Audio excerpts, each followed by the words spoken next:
बिस्मिल्लाहिर्रहमानिर्रहीम। नाज़रीन अस्सलाम वालेकुम, मैं हूँ इमरान वसीम। नाज़रीन, प्रोग्राम में सबसे पहले तो आपको बताएंगे कि साबिक़ वज़ीर आज़म नवाज़ शरीफ, जिन्होंने 21 अक्टूबर को अपनी पाकिस्तान वापसी का ऐलान कर रखा है, लेकिन उनकी वापसी से 4 दिन पहले क्या बड़ा होने वाला है। सबसे पहले तो इस ख़बर की तफ़सीलात आपके साथ हम शेयर करेंगे और फिर इस ख़बर से जुड़ी एक और बड़ी अहम ख़बर है, उसकी डिटेल आपकी खिदमत में पेश करेंगे। और इसके बाद जो चेयरमैन तहरीक इंसाफ इमरान खान साहब को इनकार किया गया है, और इनकार के साथ साथ वो कौन से 3 नए ख़तरात हैं जिसने अचानक चेयरमैन तहरीक इंसाफ इमरान खान साहब का घेरा तंग कर दिया है। तो पहली खबर से नाज़रीन गुफ्तगू का आगाज़ करते हैं। जैसा कि मैंने अपने इंट्रो में कहा कि नवाज़ शरीफ ने 21 अक्टूबर को पाकिस्तान वापसी का ऐलान कर रखा है, और कल जैसा कि मुर्तज़ा अली शाह साहब ने लंदन से रिपोर्ट किया है कि कल लंदन से नवाज़ शरीफ सऊदी अरब उम्रा की रवानगी के लिए, उम्रा की अदायगी के लिए रवाना होंगे। और फिर जब उन्होंने दुबई से पाकिस्तान वापस आना है तो इस सिलसिले में खसूसी त्यारा बुक करवा लिया गया, जिसमें 150 लोग बैठ सकेंगे। अब ये जो इंतज़ामात नज़र आ रहे हैं और जो लंदन से मुख्तलिफ़ सहाफ़ी, मुर्तज़ा अली शाह साहब भी शामिल हैं, रिपोर्ट कर रहे हैं, ये तमाम रिपोर्ट्स के बाद तो लग रहा है कि अब नवाज़ शरीफ के वापसी की जो प्लान है, जो उन्होंने डेट दे दी, उसमें कोई तारीख़ जो है वो तब्दील होती हुई नज़र नहीं आ रही। लेकिन इन तमाम मामलात में जो एक बड़ी अहम चीज़ है, वैसे नवाज़ शरीफ की वापसी के हवाले से एडवोकेट अज़हर सदीक़ साहब, जो कि आजकल लंदन में मौजूद हैं, उन्होंने भी एक स्टेटमेंट दिया है। मैं यहाँ पे वो भी आपके साथ शेयर करना चाहूँगा। सफ़ीना खान साहबा, जो कि लंदन में ABN न्यूज़ की रिपोर्टर हैं, उनकी तरफ से लिखा गया ये उनका एक वीडियो क्लिप भी है अज़हर सदीक़ साहब का। अब इसके अंदर तज़ाद बड़ा है। मैं फैक्चुअल चीज़ आपके सामने रखूँगा, लेकिन पहले ये आपको बता दूँ कि अज़हर सदीक़ साहब क्या कह रहे हैं।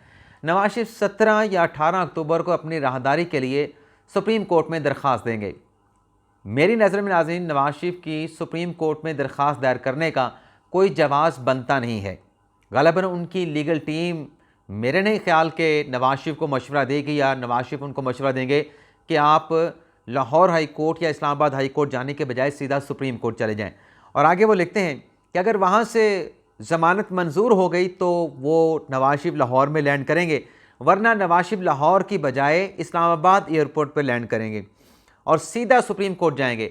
अब पहले सुप्रीम कोर्ट से ज़मानत मिल नहीं रही, और अगर मिल जाए, जैसा कि अज़हर सदीक़ साहब कह रहे हैं कि नवाज़ शरीफ साहब लाहौर लैंड करेंगे, अगर नहीं मिलती तो इस्लामाबाद में लैंड करेंगे, तो ना मिलने पे फिर सीधा सुप्रीम कोर्ट क्या करने के लिए जाना है?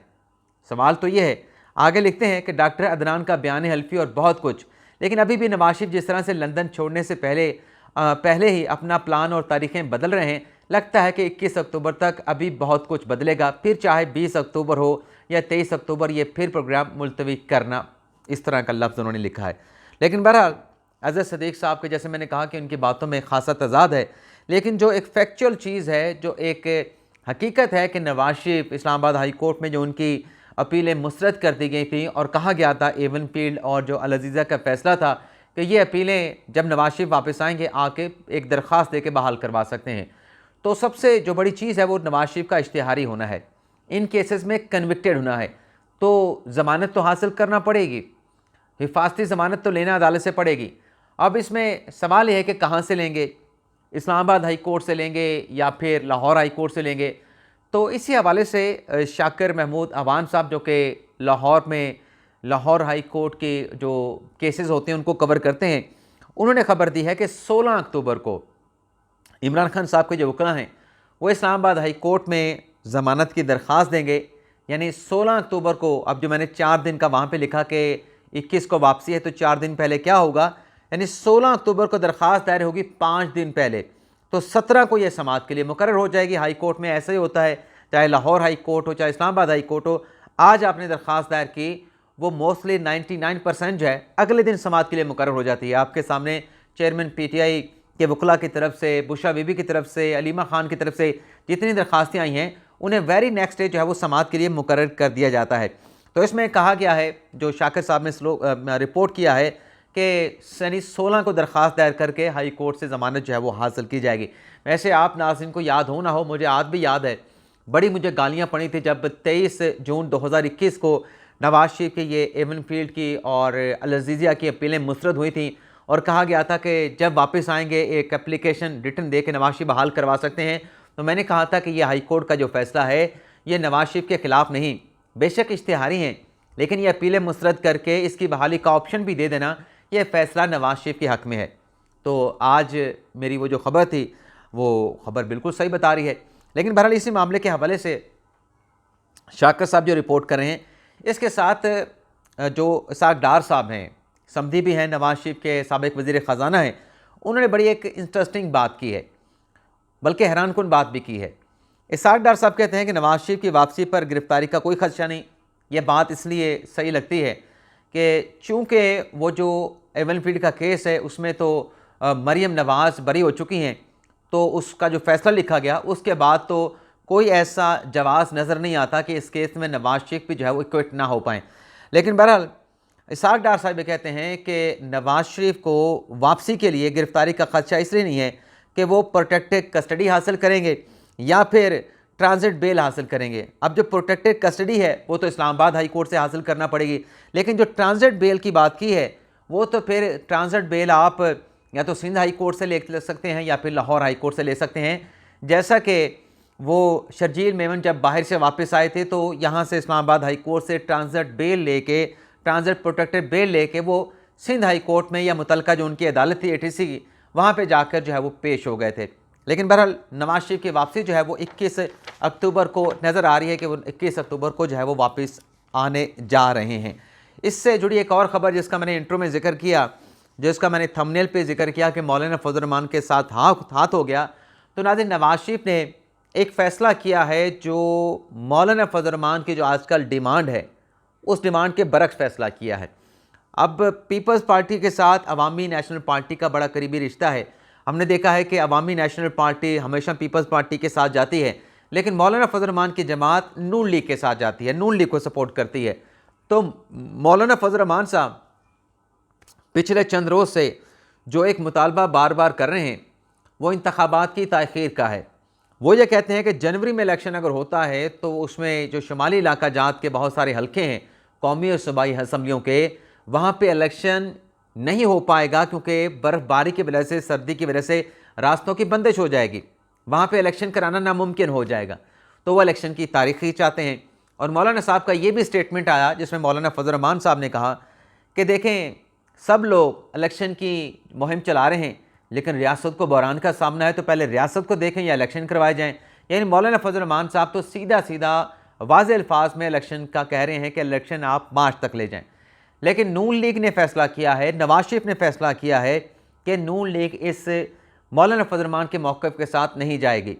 नून लीग के बारे में ज़रा ये बताते हैं कि वो जनवरी फरवरी में हर हाल में चाहते हैं कि इंतखाबात करवा दिए जाए, और ज़रा ये भी दावा कर रहे हैं कि जब नवाज शरीफ वापस आएंगे लाहौर, दुबई से लाहौर लैंड करेंगे और मीनार पाकिस्तान के जलसे पर जो उनका खिताब है उस खिताब में भी नवाज शरीफ ताख़ीर को जो है वो ताख़ीर की मुखाफ़त करेंगे, और वो भी यही मुतालबा करेंगे कि जो इलेक्शन कमीशन ने कहा है कि जनवरी के आखिरी हफ्ते में, तो नवाज शरीफ भी इसी बात को लेके चलेंगे, इस पे ज़ोर देंगे कि जनवरी फरवरी में हल हार में इलेक्शन करवा दिया जाए। इससे ज़्यादा ताख़ीर जो है वो पाकिस्तान के अवाम बर्दाश्त नहीं कर सकते। तो ये मौलाना फजल रहमान के साथ आप ये कह लें कि अपने साथियों ने हाथ कर दिया है, या फिर मौलाना फजल रहमान को अपने मौक़िफ़ के हवाले से नून लीग से एक बड़ा झटका लगा है।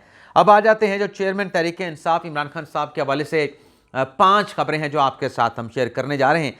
एक तो नाज़रीन, जो आप जानते हैं कि इमरान खान साहब का नाम आप टीवी चैनल्स पे नहीं ले सकते, इमरान खान साहब का आप नाम अखबारात में नहीं लिख सकते, इमरान खान साहब की तस्वीर नहीं दिखा सकते, इमरान खान साहब की तस्वीर आप छाप नहीं सकते।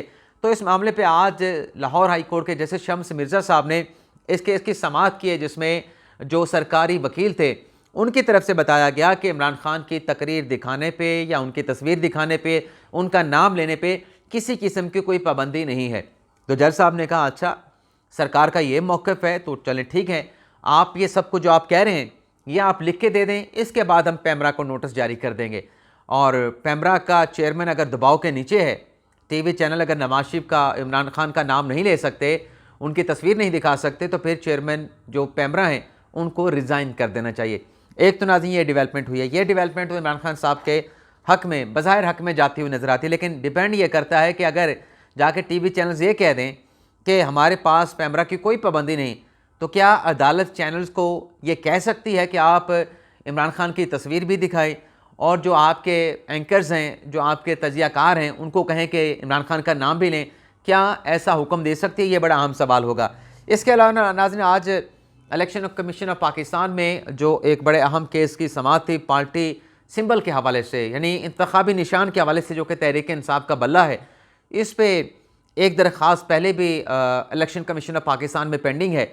आज इस मामले पे, क्योंकि पीटीआई ने अभी तक अपना इंट्रा पार्टी इलेक्शन नहीं कराया, बार बार इलेक्शन कमीशन कह रहा है कि आप अपना इंट्रा पार्टी इलेक्शन कराएं, अगर आप नहीं करवाएंगे तो आपका जो पार्टी सिंबल है, बल्ले का निशान है, वो हम वापस ले लेंगे, उसको हम कन्फिस्केट कर लेंगे। तो इसी इशू को जवाज़ बना के एक पहले से दरख्वास्त पेंडिंग है। अब दूसरी दरख्वास्त इस्तेकाम पार्टी के जो रहनुमा हैं ओन चौधरी साहब, जो कि पहले तहरीक इंसाफ के रहनुमा थे, खान साहब के राइट हैंड हुआ करते थे, उनके चीफ सिक्योरिटी स्टाफ हुआ करते थे, उनकी तरफ से दरख्वास्त दी गई जिसमें कहा गया कि तहरीक इंसाफ को बल्ले का निशान ना दिया जाए। तो आज चीफ इलेक्शन कमीशन की सरबराही में 5 रुकनी बेंच ने इस केस की समाअत की। तो इलेक्शन कमीशन ने कहा कि बल्ले का निशान तो पीटीआई को दिया जा चुका है। तो उस पर इस्तेकाम पाकिस्तान पार्टी के रहनुमा ओन चौधरी के वकील ने कहा कि हम ये चाहते हैं कि आइंदा जो इलेक्शन होना है उसमें पीटीआई को आप इलेक्शन ना दें, ये इलेक्शन सिंबल ना दें, और इस हवाले से जो पहले से मुकदमा ज़ेर समाअत है, हमारा मुकदमा उनके साथ क्लब कर दें। अब ये मुकदमा उसके साथ, उस केस के साथ क्लब होता है नहीं होता, लेकिन अदालत ने इस नुक्ते पर फैसला महफूज कर लिया है। तो एक तो यहाँ पे ख़तरा मौजूद है, अगर ये दरख्वास्त उसके साथ क्लब हो गई तो 2 दरख्वास्तों का जो एक प्रेशर है वो ज़्यादा हो जाता है, और इंट्रा पार्टी इलेक्शन भी पीटीआई का नहीं हुआ, तहरीक इंसाफ का नहीं हुआ, तो ट्रिपल प्रेशर हो जाएगा। एक तो ये मामला है जो एक ख़तरा खान साहब को लाहक हुआ है। इसके अलावा नाज़रीन, जो पार्टी चेयरमैनशिप है पाकिस्तान तहरीक इंसाफ की, जो इमरान खान साहब रिटेन करते हैं, होल्ड करते हैं, उन्हें इस चेयरमैनशिप से हटाने के हवाले से खालिद महमूद खान दरख्वास्त गुजार हैं, उनकी तरफ से एक दरख्वास्त दी गई। तो आज इस दरख्वास्त की 5 रुकनी बेंच ने समाअत की। Sikandar Sultan Raja chief election commission इस बेंच को हेड कर रहे थे। तो इलेक्शन कमीशन ने उनसे पूछा, पहले तो ये बताएं कि किस कानून में कहा गया है कि आप पार्टी चेयरमैन को इस मामले पे हटा सकते हैं। तो उसने सुप्रीम कोर्ट के फैसले का भी हवाला दिया जिसमें नवाज शरीफ को पार्टी सदारत से हटाया गया था, और फिर ये भी कहा कि पॉलिटिकल पार्टीज एक्ट में तो ये नुक्ता मौजूद है, लेकिन इलेक्शन एक्ट में मौजूद नहीं। और उन्होंने कहा कि तोशा खाना केस में चूँकि चेयरमैन पीटीआई कन्वर्ट हो चुके हैं और नाहली भी उनकी 5 साल की हो चुकी है, तो नाहल होने के बाद जब नवाज शरीफ पार्टी का सदर ना रह सका, तो इमरान खान साहब पार्टी चेयरमैन कैसे रह सकते हैं। तो इस पर भी अदालत ने इस दरख्वास्त के काबिल समाअत होने पर, काबिल समाअत ना होने पर फैसला महफूज कर दिया है। यानी इस मामले में भी खान साहब की जो पार्टी के चेयरमैनशिप है उस पर ख़तरा आज के इलेक्शन कमीशन की कार्रवाई के बाद, फैसला महफूज होने के बाद ये ख़तरा मौजूद रहेगा, जब तक ये फैसला सुना नहीं दिया जाता कि ऊँट जो है किस करवट बैठता है। इसके अलावा नाज़रीन, गैर मुल्की फंडिंग के हवाले से भी आज एक बड़े अहम केस की समाअत हुई है इलेक्शन कमीशन में। यही दरख्वास्त गुजार थे खालिद महमूद खान साहब। इन्होंने कहा कि पीटीआई, इलेक्शन कमीशन से कहा कि पीटीआई अभी भी गैर मुल्की फंडिंग ले रही है। इलेक्शन कमीशन ने पूछा कि आपके पास क्या सबूत हैं, आपने अपनी दरख्वास्त में पुराने कानून का हवाला दिया है। तो जनाब दरख्वास्त गुजार के वकील ने कहा कि सबूत कलेक्ट करने के लिए या तो मुझे वक्त दे दें या फिर इलेक्शन कमीशन खुद से इंक्वायरी करा ले।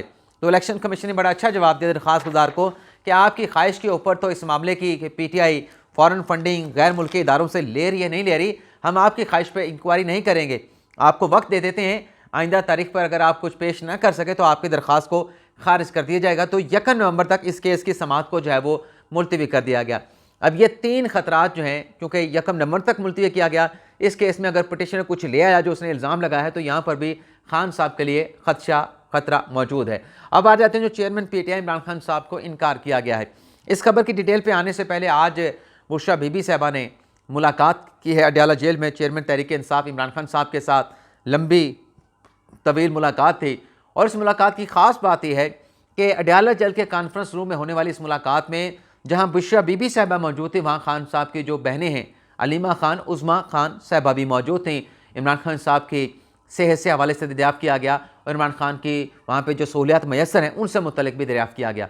अब आ जाते हैं कि खान साहब को इनकार किस बात से किया गया। नाज़रीन, cipher case official secret act की खिलाफ वर्जी का मुकदमा अबुल हसन ज़ुल्करनैन साहब इस केस की समाअत कर रहे हैं। इस केस में तहरीक इंसाफ की तरफ से एक दरख्वास्त जो है वो जज साहब को दी गई और ये दरख्वास्त अलीमा खान साहबा लेके आईं। अलीमा खान साहब के बाद एक और भी दरख्वास्त आई, पहली दरख्वास्त के बाद दूसरी दरख्वास्त आई, जिसमें यह कहा गया कि इमरान खान साहब के जो बेटे हैं सलमान और कासम, वो अपने वालिद के साथ बात करना चाहते हैं, उनकी बात करवाई जाए। जज साहब ने पहली दरख्वास्त पे भी आर्डर जारी कर दिया, तब अटक जेल में थे। दूसरी दरख्वास्त पे भी आर्डर जारी कर दिया, उस वक्त भी जो है वो अडयाला जेल में आ चुके थे। तो इस दरख्वास्त पे अदालत के मतलब दरख्वास्त पे जो ऑर्डर किया, जो जेल हुकाम से रिपोर्ट तलब की गई, जो रिपोर्ट अटक जेल के हुकाम ने जमा करवाई थी, उसी से मिलती जुलती रिपोर्ट अब दोबारा जेल हुकाम से आई है, जिसमें कहा गया कि चूँकि ऑफिशियल सीक्रेट एक्ट की खिलाफ वर्जी का मुकदमा है तो लिहाजा इमरान खान साहब की उनके बच्चों के साथ मुलाकात नहीं करवाई जा सकती। तो ये जो जवाब आया है जेल से, जेल हुकाम का, इस पर जज अबुल हसन ज़ुल्करनैन साहब ने 18 अक्टूबर तक केस की समाअत को मुलतवी किया है और जो जेल के जो SOPs हैं वो SOPs तलब कर ली हैं कि आइंदा समाअत तक 18 अक्टूबर तक बताएं कि वो कौन से SOPs हैं, कानून में कहाँ पे लिखा कि आप बच्चों के साथ, कासम के साथ और सलमान के साथ इमरान खान की आप बात नहीं करवा सकते। तो ये रिपोर्ट जो है वो अदालत को देना पड़ेगी। अब ये तो हमारे वीलॉग का इख्तिताम हो गया। अगले वीलॉग में नाज़रीन हम बात करेंगे कि कल जो सुप्रीम कोर्ट ने फैसला सुनाना है। अब मुझे नहीं मालूम कि आप आज 10 अक्टूबर को वीडियो देख रहे हैं या 11 अक्टूबर को देख रहे हैं, लेकिन 10 को देख रहे हैं तो कल अगर 11 अक्टूबर को देख रहे हैं तो आज इस्लामाबाद हाई कोर्ट में जो प्रैक्टिस एंड एनफोर्समेंट बिल की समाअत है, जिसमें अटॉर्नी जनरल साहब ने दलाइल देने हैं और 1 घंटे का दलाइल को उन्होंने कहा है, लेकिन जज साहबान के जब सवालात आएंगे तो लग रहा है कि ये 2-2.5 घंटे तक जो है दलाइल और सवालात और उनके जवाब चले जाएंगे। लेकिन आज के इस केस में या कल के इस केस की समाअत के बाद फैसला मुमकिन तौर पे क्या आ सकता है, किस रेशो से आ सकता है, ये अगले वीडियो लॉग में समाअत से पहले आपके साथ सारी डिटेल जो है वो शेयर कर लेंगे। तो अब तक के लिए आप तमाम नाज़रीन से इतना ही, आपसे इजाज़त चाहते हैं। अल्लाह ताला हम सब का हामी नासिर हो। अपनी ढेर सारी दुआ में याद रखिएगा। अल्लाह हाफ़िज़।